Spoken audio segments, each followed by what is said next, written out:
কেন্দ্রীয় সরকারের বিরুদ্ধে বিভিন্ন অভিযোগ এনে সরব হলেন তৃণমূল নেতৃত্ব।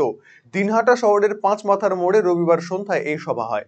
প্রায় ১.৫ ঘন্টা এই সভায় সভাপতিত্ব করেন তৃণমূলের শহর ব্লক সভাপতি বিশুধর। সভায় বক্তব্য রাখে উত্তরবঙ্গ উন্নয়ন মন্ত্রী উদয়ন গুহ, তৃণমূলের দিনহাটা ২ নম্বর ব্লক সভাপতি দীপক কুমার ভট্টাচার্য, দিনহাটা ১ নম্বর বি ব্লক সভাপতি অনন্ত বর্মন। সবাই বক্তব্য রাখতে গিয়ে উত্তরবঙ্গ উন্নয়ন মন্ত্রী উদয়ন গুহ কেন্দ্রের বিজেপি সরকারের তীব্র সমালোচনা করেন। পাশাপাশি তিনি বলেন, কেন্দ্রীয় সরকার ভাঁওতাবাজি সরকার। আমাদের একটাই কথা, এই সংকট কেটে যাক, জঙ্গিদের নিকেশ করুক সরকার। এই সময় আমরা এই সরকারের সাথে আছি। আমাদের মূল লক্ষ্য বিজেপি হটাও, নরেন্দ্র মোদী হটাও এবং দেশ বাঁচাও। এই আন্দোলন চলবে। উদয়ন গুহ বলেন, দীঘাতে আগামী ৩০শে এপ্রিল জগন্নাথ মন্দিরের আদলে মন্দির উদ্বোধন করবেন মুখ্যমন্ত্রী মমতা বন্দ্যোপাধ্যায়। সেই মন্দির কোনো ধর্মীয় প্রতীক নয়, সেই মন্দির হবে বাঙালিদের তীর্থস্থান।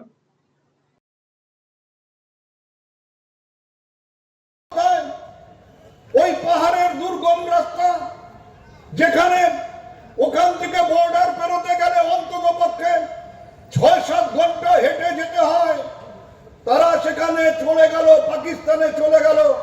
আর ভারতবর্ষের সরকারের মিলিটারি তারা দাঁড়িয়ে দাঁড়িয়ে আঙুল চুষছিল। সেখানে কার্পেট বম্বিং করে, সেখানে গুলির ফোয়ারা ছড়িয়ে ওদের উড়িয়ে দেওয়া উচিত ছিল। কেন আমাদের সরকার পারল না?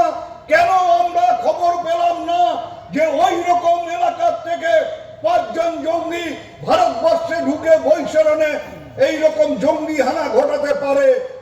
আর তারপরে প্রতিরক্ষা মন্ত্রী গিয়ে বলছেন, আর আমাদের মোটা ভাই বলে মানে মোটা না, গুজরাটিতে মোটা ভাই মানে বড় ভাই। অমিত শাহ আমাদের সবার মোটা ভাই, এই দেশের নাগরিকদের কাছে মোটা ভাই। সেই মোটা ভাই ওখানে গিয়ে বলল, চুন চুনকে মারেগা।